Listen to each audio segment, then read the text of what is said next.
Hello, Mike with Carmichael Cleaning here. Thank you for checking out our channel. If you're looking for professional floor cleaning content like tile and grout and carpet and upholstery cleaning, you've come to the right spot.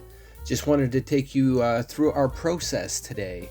So as you can see here, we've got some very soiled grout. We're doing some tile and grout restoration for a residential client in Cambridge, and we basically like to give it a really good scrub. We scrub all of the grout, we do all the trim by hand, then we basically power wash the floor, give it a very thorough rinse and neutralize the floor.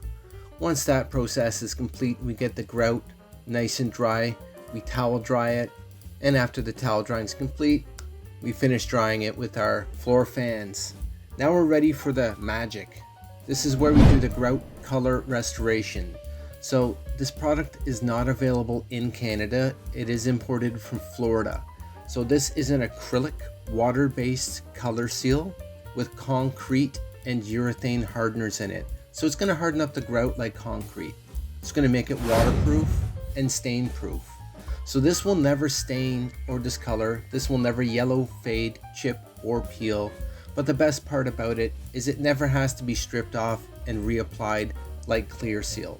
So as a worst case scenario, we could just simply color right over top of the color. People love it because it cuts down on the maintenance by about 70%. So it's really easy to maintain going forward. And of course, it looks brand new. I actually like to say better than brand new because your grout wasn't permanently sealed when it was new. So if you'd like your grout restored, give us a call at 519-208-8533 or visit us on our website at carmichaelcleaning.ca.